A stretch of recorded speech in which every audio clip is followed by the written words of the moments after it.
अध्यक्ष महोदय, आपण योग्य ते निर्देश दिलेले आहेत. फक्त जे काही छापील उत्तर आहे त्यानुसार मंत्री महोदयांनी सांगितलं की साधारणतः 3 महिने आम्हाला कार्यान्वित करायला गेले. म्हणजे त्यांनी सांगितलं 23/5 ला आम्ही GR काढला आणि 22/8 ला त्याची अंमलबजावणी ही 100% टोल माफी लागू करण्यात आली.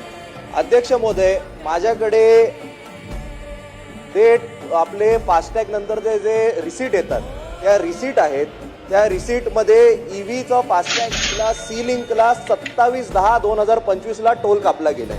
अध्यक्ष महोदय, 21/10 महामार्गाला टोल कापला गेलाय. म्हणजे छापील उत्तर काय आहे की 22/8/2025 नंतर ईव्हीचे आम्ही अजिबात टोल माफी झालेली आहे. अध्यक्ष महोदय, माझ्याकडे रिसीट आहेत, पाहिजे तर मी त्या रिसीट द्यायला तयार आहे. एक रिसीट ही माझ्याकडे आलेली आहे. अशा हजारो ईव्ही मालकांची सरकारकडनं कुठेतरी फसवणूक होते. एक तर टोल ऑपरेटर फसवणूक करतायत किंवा सरकार ईव्ही मालकांची